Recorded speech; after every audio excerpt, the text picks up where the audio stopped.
The subject line was so ordinary, so painfully bland that I almost missed it. Wedding update.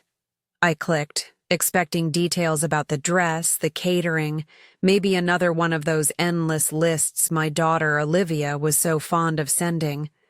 But instead, what stared back at me wasn't a list or an invitation. It was a rejection. Mom, I've been thinking a lot about the wedding. It's going to be a very intimate ceremony, and I don't want you to come. It will be live-streamed, so you can watch from there. Please respect my wishes. I read it once. Then again, until the words blurred. I blinked hard, my chest tightening as though someone had shoved a fist through my ribs. My daughter, my only child, had just uninvited me from the single most important day of her life. The silence in my living room was deafening. My hand trembled, the mouse still hovering over her message, as if there had to be more. Some kind of joke, some kind of explanation. But no, those cold lines were all there was. I sank back into the chair, memories flooding my mind uninvited. Olivia's first day of school, her tiny fingers gripping my hand so tightly I thought my bones might snap. The nights I stayed up while she burned through fevers, the tuition checks I wrote even when I had to take extra shifts just to cover them. Every piano recital, every graduation, every tear wiped from her cheeks when teenage heartbreak shattered her little world. And now, after all that, I wasn't good enough to sit in a pew and watch her walk down the aisle. Not even good enough for a back row, just a live stream. A flickering digital window into a day I had poured my soul into preparing her for. I pushed the chair back and stood up, pacing across the wooden floor like a caged animal. My breath came heavy, uneven. First came the pain, raw and deep, a knife twist that left me reeling. Then almost instantly came the fire. Rage. How dare she? No, this wasn't her. This couldn't be her. Olivia wasn't cruel. She was kind-hearted, soft-spoken, too easily influenced at times, but never cruel. Someone had pushed her to this. Someone had whispered poison into her ear, and I could think of exactly who. Daniel, her fiancé. He was polite enough on the surface, always the picture of respect when he came around. But there had always been something about him that didn't sit right with me. Something slick, something calculating in the way he smiled. A man too interested in how much money I made, too quick to change the subject whenever family history or finances came up. Or maybe it wasn't him. Maybe it was his family. They had always been cold toward me, suspicious, as if Olivia's connection to me was something to be scrubbed away.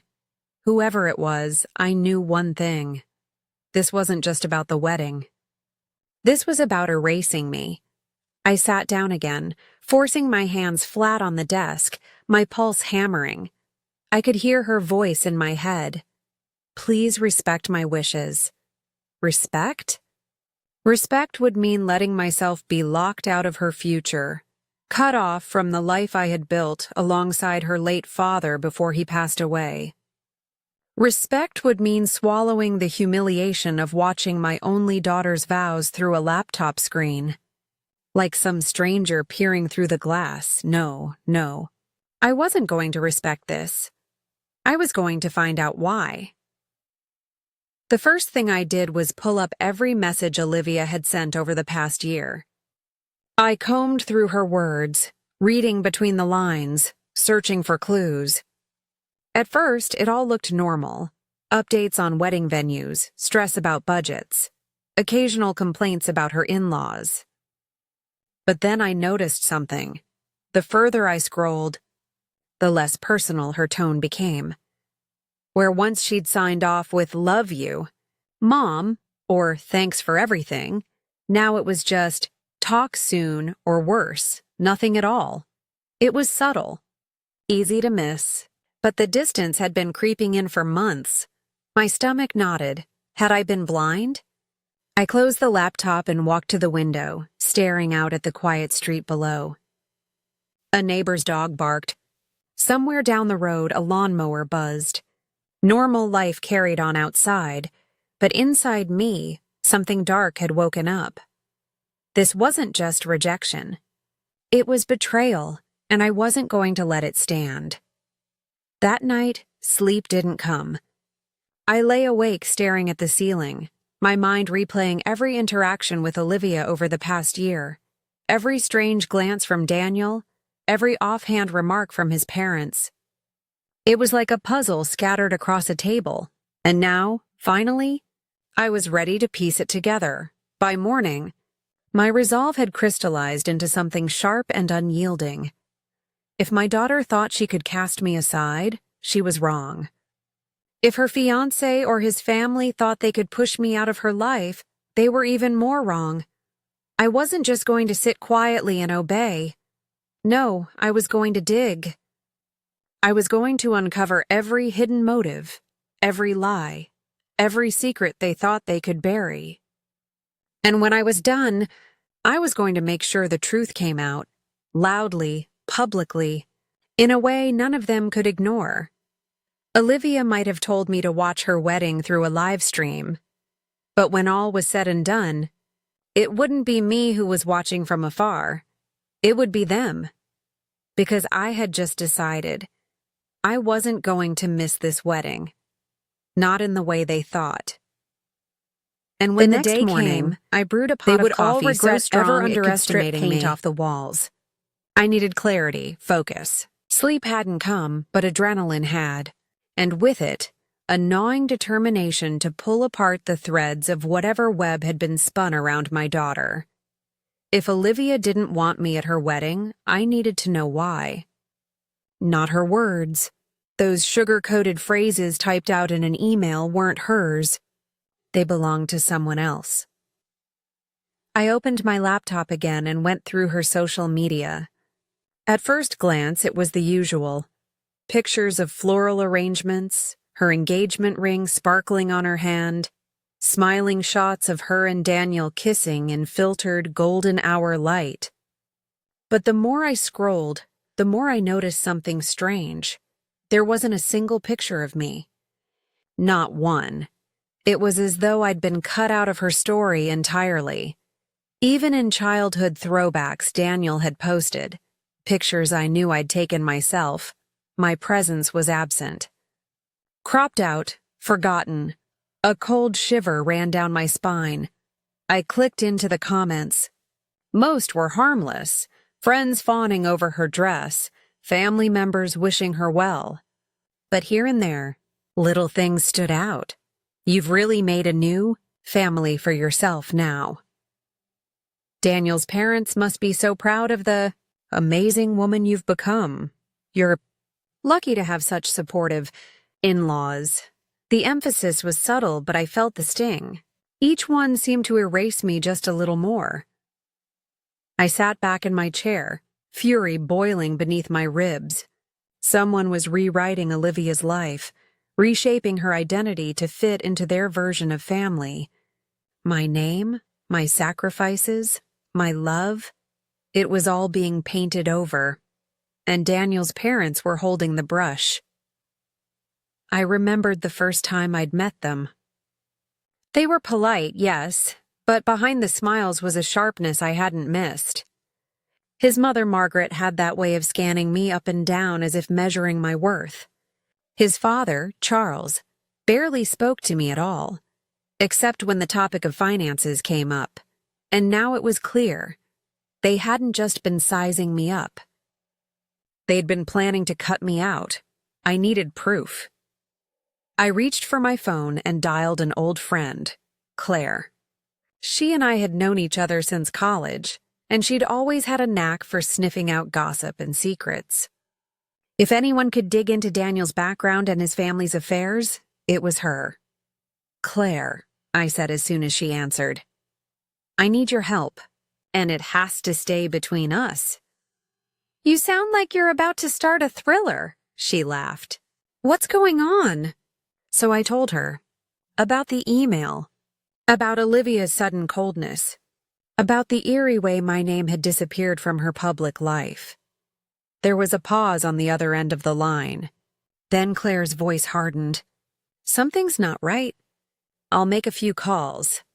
When I hung up, my pulse was still pounding, but now I had a direction.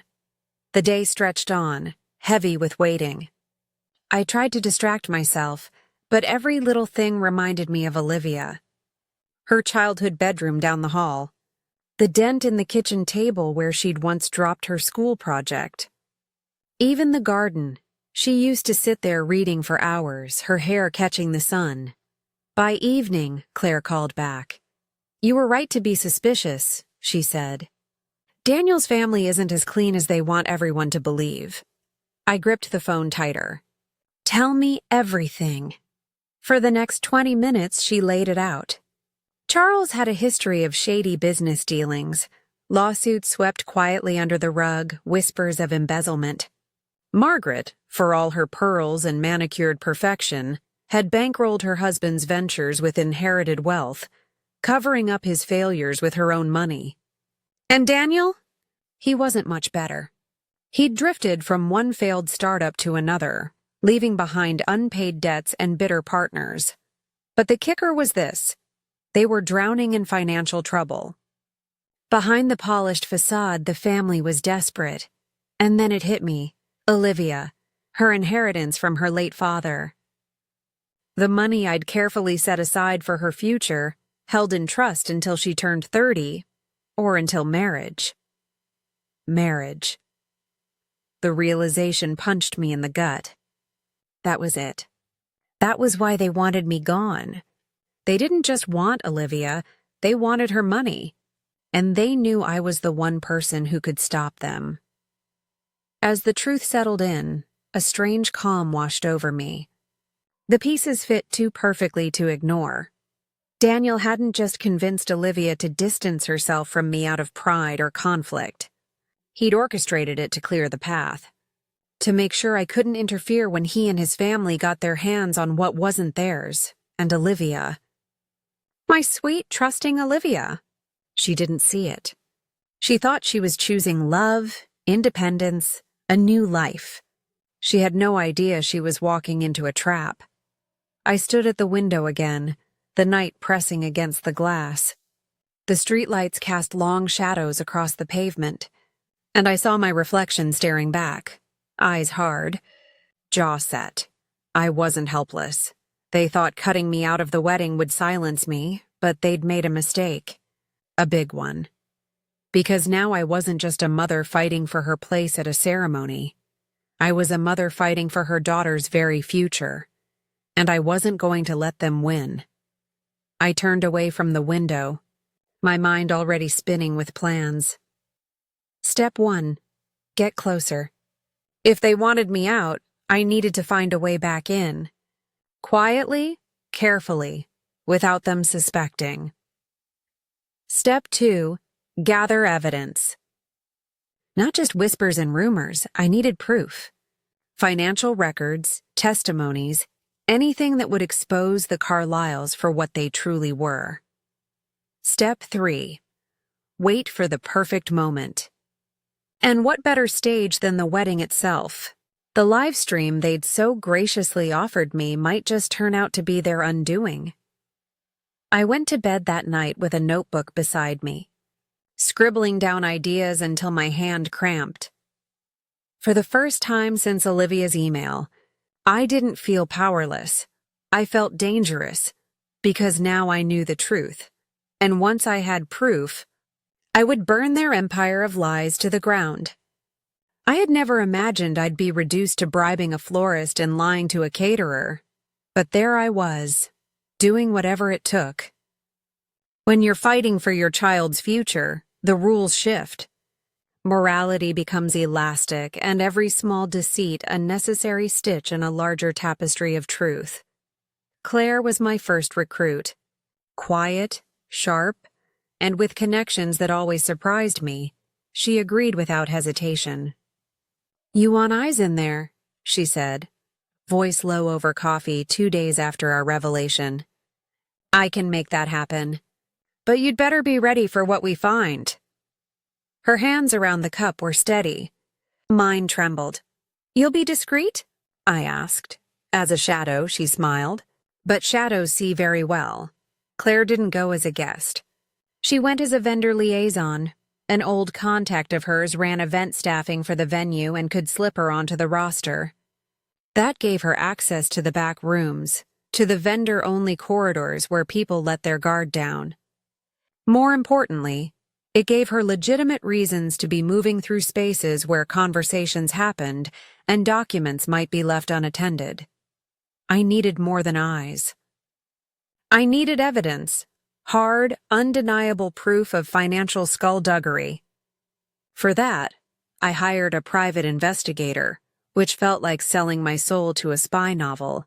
But the man I found, Jonah Price, had a way of making secrets cough up their teeth.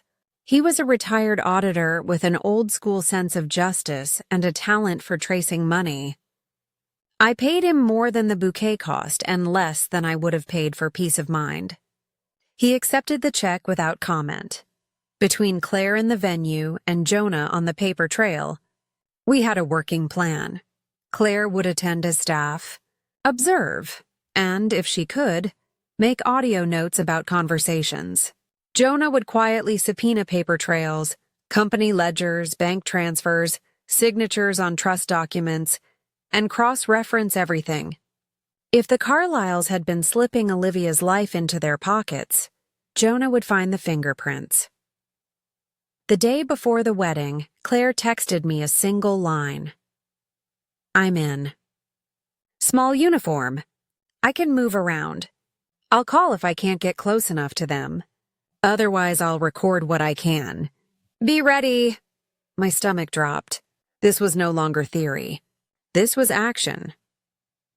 On the morning of the ceremony, I dressed in neutral tones. Nothing that screamed wealth, nothing that suggested I was watching for trouble. You learn, in a life of being the steady parent, how to make your presence both invisible and undeniable. I stood in my kitchen and poured coffee I did not drink, listening to the clock tick with a ruthlessness I had not anticipated. Each second felt like a footstep toward a precipice. Claire called just after noon. Her voice was brisk. They've got a separate room for the family to freshen up. Margaret's in there with a stack of documents. She's flitting through them like a mother bird with ill-placed pride. My hands went cold. Documents? I asked, trying to keep my voice level. Hard to say. Can't get close enough to read them. But she's nervous and Charles isn't far. Daniel's moving in and out like a shadow. I'll try to nudge the catering assistant into making a delivery to that room. Create a reason for doors to open. You said you wanted them to speak. They're speaking. Claire's impatience was a gift. She was not one to waste a moment. Over the next hour, she managed to engineer a minor chaos, a spilled tray, a missing spindle of ribbon she found in the family room, and, as vendors do when the schedule threatens to collapse, people opened doors, moved through, revealed. Claire recorded snippets.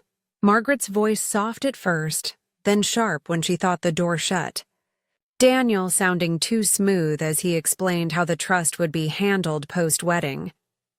Jonah called me later that afternoon with something colder than the coffee in my cup. There's a signature, he said. Not on the trust document proper, but on a set of powers of attorney and transfer forms. They're set up to make Olivia the puppet, at least on paper, but with clauses that reassign her access under certain conditions.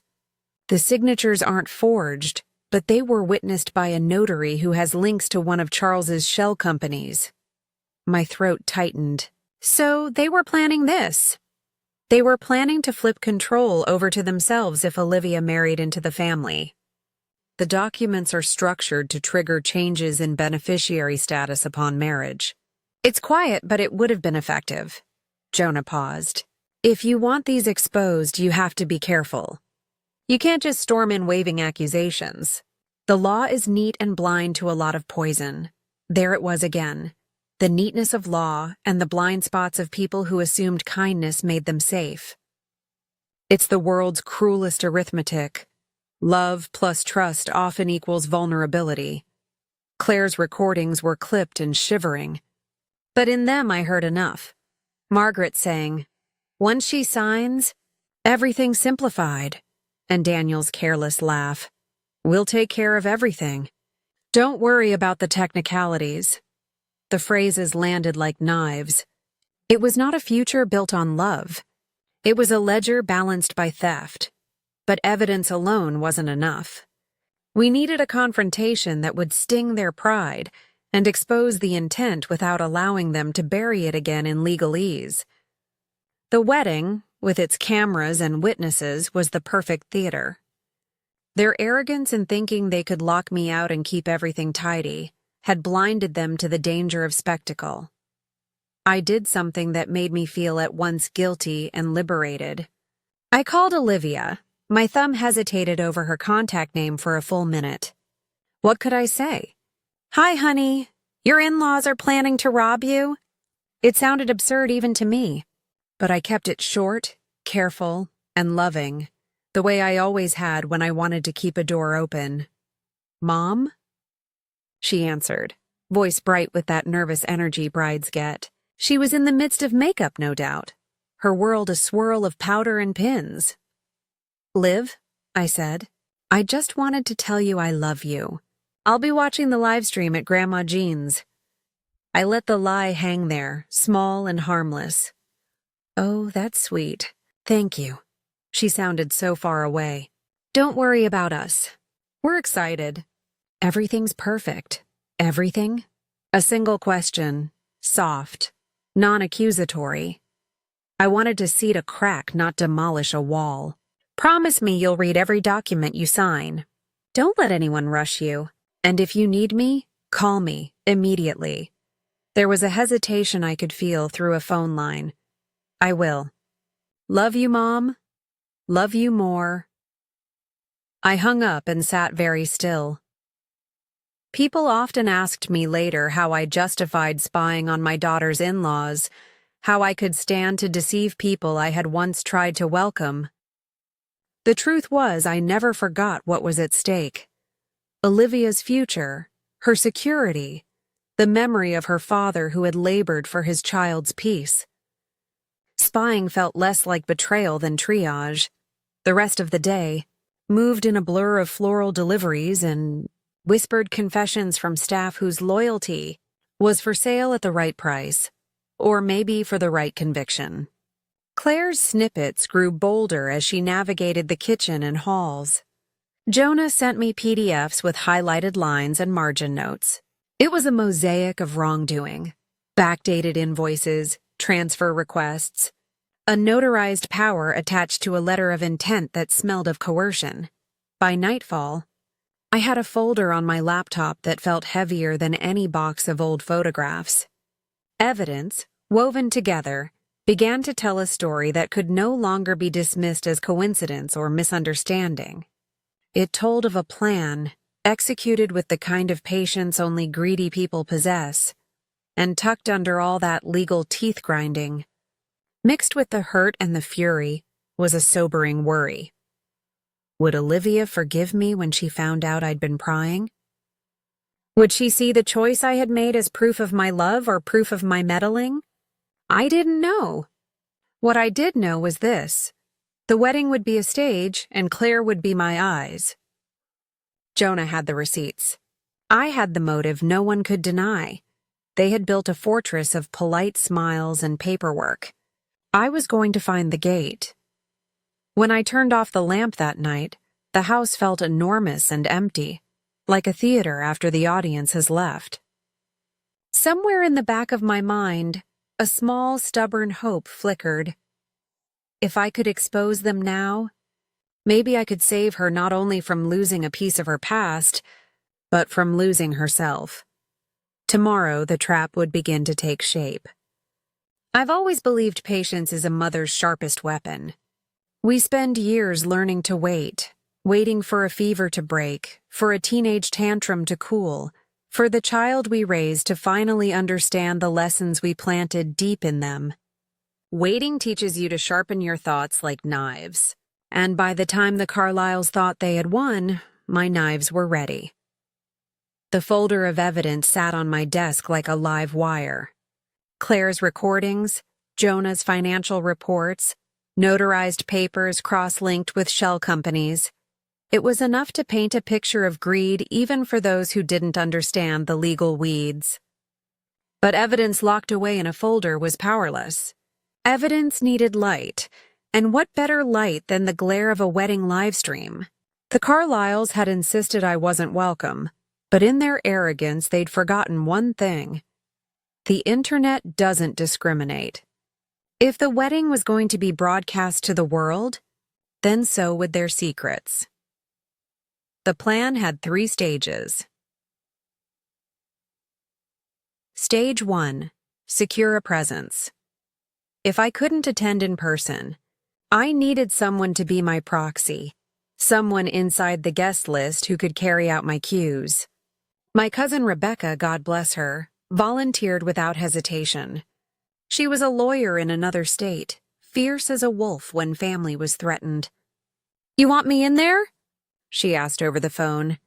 "I'll be in the front row, and if you need me to stand up and read scripture from hell itself, I'll do it." I gave her a flash drive loaded with documents and audio clips. If anything went wrong, if the Carlyles tried to silence me electronically, the drive was her weapon. Stage 2. Control the stream. The live stream was supposed to be managed by a small tech team hired by the venue. Claire, still working her magic behind the scenes, managed to charm one of the younger tech assistants. She didn't need to tell me how. I trusted her talent for persuasion. By the end of the conversation, she had the access codes for the stream platform. With that, we could insert preloaded media files if the timing demanded. Stage 3. Time the strike. Jonah advised me to hold until just before the vows. "That's the moment," he said, voice gravelly with certainty. "Everyone's watching. Everyone's invested. If you drop it then, you ensure maximum impact and minimum chance for cover-up." I listened carefully. "But what if Olivia hates me for humiliating her?" he sighed. "Would you rather she hate you now or suffer in silence for the rest of her life? One kind of hate can heal, the other can kill." That silenced my doubts. The day before the wedding, I rehearsed every step like a soldier preparing for battle. Rebecca confirmed she was on the list. Claire double-checked her access. Jonah sent me one final file, a condensed bulletproof summary of the Carlyles' manipulation. No jargon, just clear, devastating truth. I didn't sleep that night. Instead, I sat in Olivia's old room, surrounded by relics of her childhood. The stuffed bear she'd carried until she was 10. The faded posters on the walls. A shelf of trophies, each engraved with her name. I traced the lettering with my fingers, whispering to myself, "This is why. This is why I fight." My heart ached, but my resolve hardened. They thought they had written me out. But tomorrow I would write myself back in. The wedding morning dawned bright, as if the universe mocked me with sunshine. I sat by my laptop, Livestream link open, the cursor blinking like a pulse. Rebecca texted me a photo of herself in her dress. "Locked and loaded," she wrote.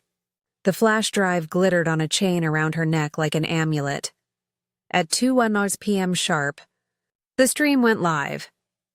I saw the venue in all its polished splendor, rows of white chairs, golden ribbons, flowers imported from God knows where. Guests shuffled in, murmuring, smiling. The camera panned, and there they were. Margaret, stiff as a statue in navy silk. Charles, his jaw tight with self-importance. Daniel, looking smug, his arm brushing Olivia's as though he'd already claimed her as property. And Olivia, my Olivia. She was radiant in white, but my heart broke all the same. Her smile didn't reach her eyes. It was the smile of a woman trying to convince herself she'd made the right choice. I wanted to scream through the screen, Run, Liv. Don't you see what they're doing? But patience, patience. Claire's whispered message came through my phone. Tech is ready. Say the word, I typed back. Wait until vows.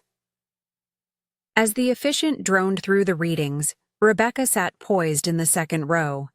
She glanced once at the camera, a subtle nod I knew was for me.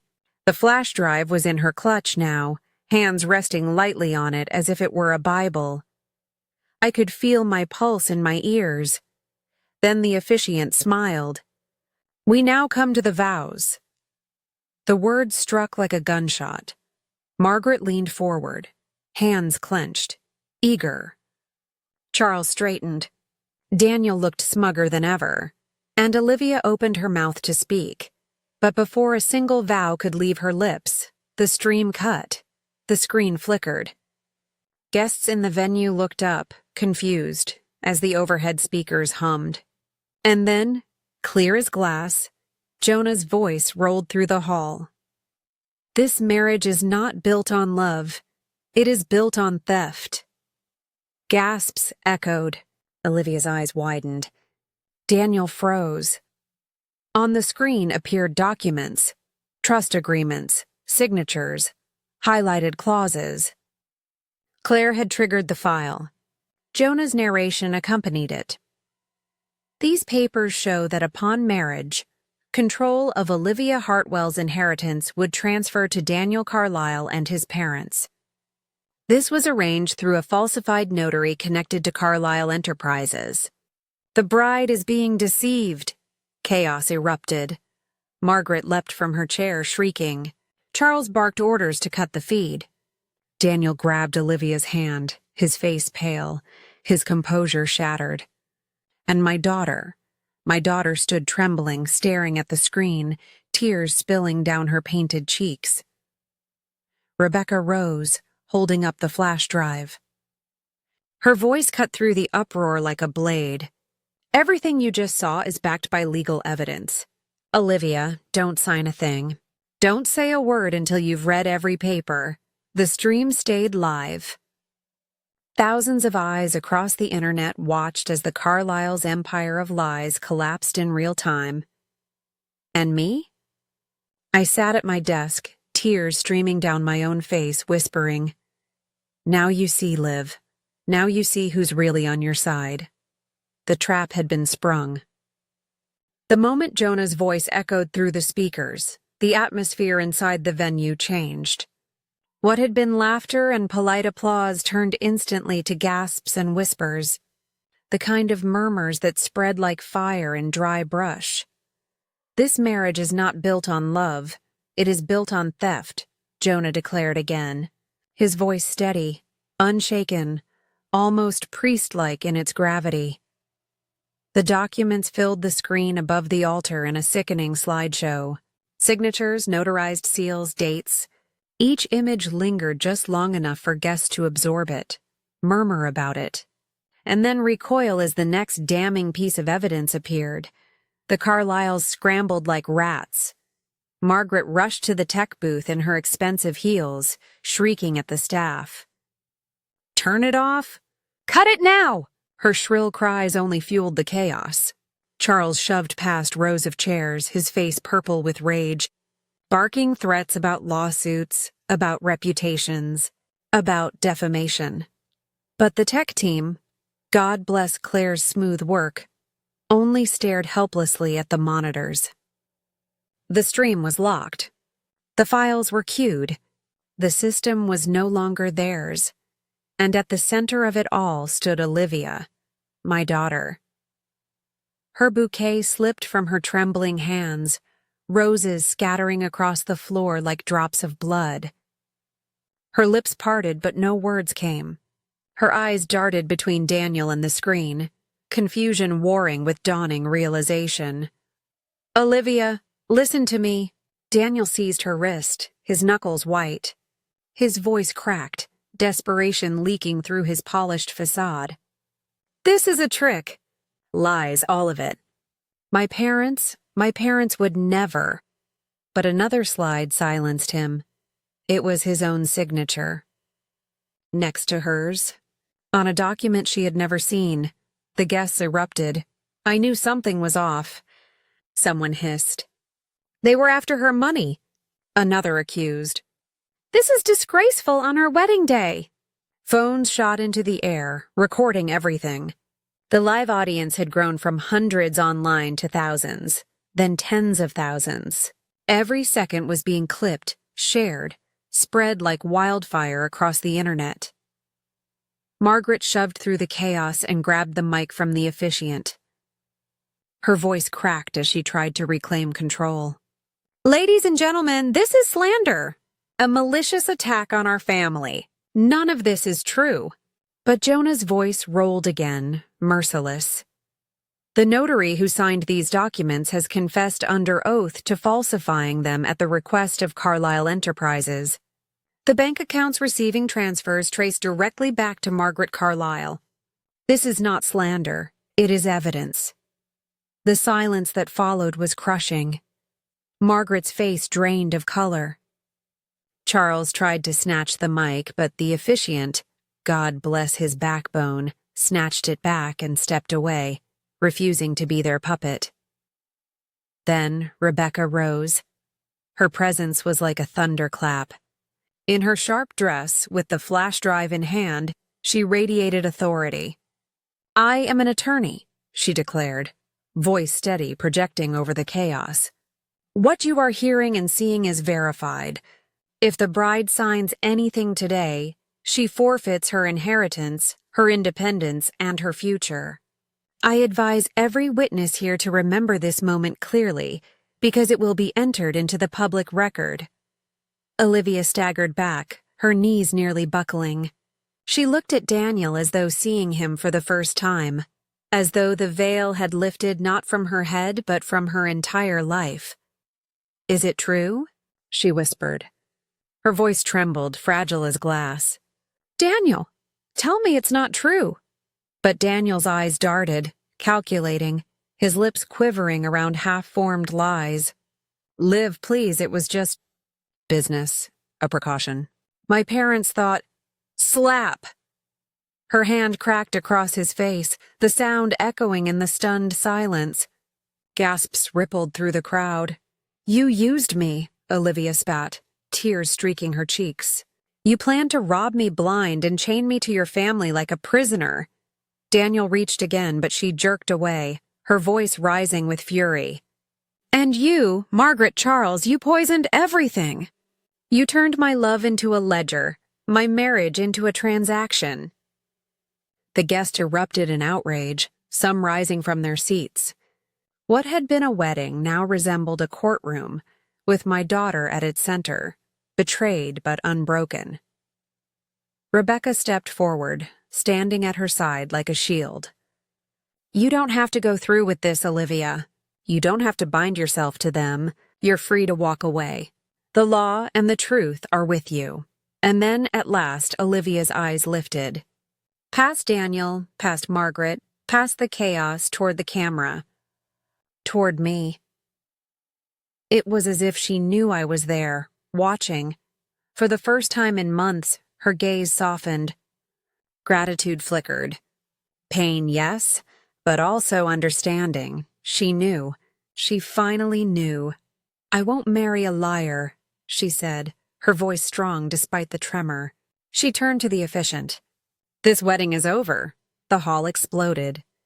Half the guests clapped, others shouted. The Carlyles howled in rage. Margaret lunged toward Olivia, but Rebecca blocked her, sharp as a blade. Security, finally stirred to action, escorted the Carlyles out as they shrieked about revenge, lawsuits, unforgivable betrayals. The livestream didn't cut. It showed everything. Margaret's twisted face, Charles's curses, Daniel's broken composure. And then it showed Olivia, standing tall at the altar, no groom by her side, but freer than she had been in years. Claire's final message buzzed my phone. It's done. The world saw. I slumped in my chair, sobbing. Not from sorrow, but from relief. They had tried to erase me from her life, to exile me into silence. Instead, I had made the truth impossible to bury, and as the comments poured in, as the stream trended across platforms, one phrase kept repeating from strangers all over the world. She saved her daughter. Yes, that's what I had done. But the war wasn't over. The Carlyles wouldn't slink away quietly. Not after such humiliation. They would regroup, retaliate, and seek vengeance of their own. But neither would I. For the first time, I wasn't just a grieving mother, clinging to the hope of a daughter's love. I was a strategist, a warrior, a force they had underestimated, and they had just learned what happens when you push a mother too far. The day after the wedding that never was, the Carlyles were already trying to claw their way back into control. Their lawyers sent threats to Rebecca, accusing her of libel. Margaret gave a shaky statement to a gossip channel, calling the Livestream fiasco a technical hack orchestrated by a bitter, estranged relative. Charles, ever the businessman, tried to bury the scandal beneath talk of fake evidence and family jealousies. But the truth was like spilled ink.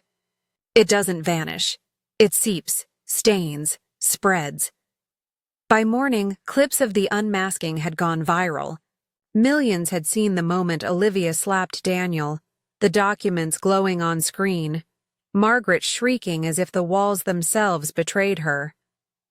Hashtags trended. Analysts dissected the contracts. Legal experts on television confirmed the validity of the evidence. The Carlyles had money, but now they had no credibility. Meanwhile, Olivia was with Rebecca. My cousin called me late that night, her voice hushed but steady. "She's safe," she said, shaken but safe. "She knows everything now. About the inheritance, about the manipulation, about what you risked to protect her." I closed my eyes, tears spilling down my cheeks. For months I had imagined Olivia turning her back on me forever. Instead, she had walked away from them. Does she want to talk to me? My voice cracked like thin glass. Rebecca hesitated, then softened. "Not tonight, but soon. She needs to sit with it. Let her heart catch up to her head. Give her space. She'll come." I waited. The Carlyles' retaliation came swiftly. Lawsuits were filed. Defamation, interference, emotional damages. They demanded millions. But Jonah was already 3 steps ahead. He filed countersuits with the evidence, pushing for charges of fraud, coercion, and attempted theft. Claire uncovered even more dirt, shell accounts in offshore banks, tax evasion trails that reached back years. Suddenly, government regulators were very interested in the Carlyle empire. Piece by piece, their fortress crumbled. Margaret's charity foundation lost sponsors. Charles's company stock plummeted as shareholders panicked. Daniel vanished from social media after being fired from his father's board. They had wanted to silence me. Instead, they had destroyed themselves with their own greed. 2 weeks after the wreckage, I heard the knock. It was a sound that froze me, then thawed me all at once. When I opened the door, Olivia stood there. No wedding gown, no veil, just my daughter, small and fragile in a sweater too big for her, eyes swollen from sleepless nights. "Mom," her voice cracked. Just one word. But it carried everything, remorse, exhaustion, longing. I didn't speak. I just opened my arms, and she collapsed into me. We wept together in the doorway, years of love and weeks of pain mingling into something raw and cleansing. She clung to me as if afraid I would disappear. "I'm so sorry," she whispered. I believed them. I let them convince me you were the enemy. I thought you wanted to control me when all you ever did was protect me. I cupped her face in my hands, pressing my forehead to hers. "You don't have to apologize, Liv. They manipulated you. They preyed on your love. But you saw the truth before it was too late. That's what matters." Her tears dripped onto my hands. I don't know if I can ever forgive myself. Then let me forgive you, I said gently. Let me carry that weight so you don't have to. She sobbed harder, and for the first time in months, I felt my daughter come back to me. The months that followed were not easy. Healing never is. Olivia struggled with guilt, with shame, with the hollow space where love for Daniel used to be. But slowly, she filled that space with something stronger. Resolve. She worked with Jonah to secure her inheritance in her name only, untouchable. She started therapy. She reconnected with old friends she had been isolated from. Piece by piece, she rebuilt herself, not as the girl the Carlyles wanted, but as the woman she was meant to be. And I was there. Not hovering, not controlling, just there. A steady presence. A mother, waiting when she needed me. As for the Carlyles, their empire collapsed under the weight of investigations.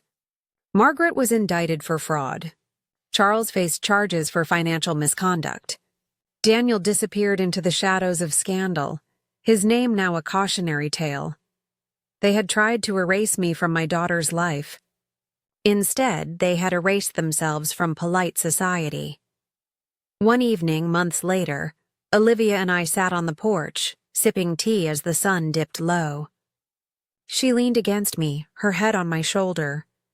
You know, she said softly, when I wrote that email, telling you not to come to my wedding, I thought I was protecting my future. I thought I was being independent. She swallowed hard. I had no idea I was walking into a trap. I kissed the top of her hair. You thought you were doing the right thing. That's all any of us can do. But when the truth came, you chose it.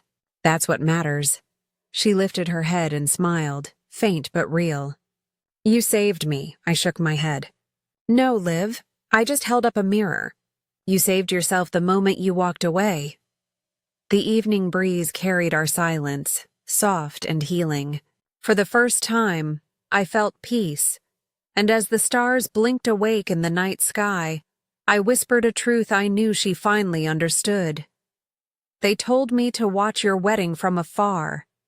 Instead, I made sure the whole world saw the truth, because a mother's love, once tested, does not break. It becomes unbreakable.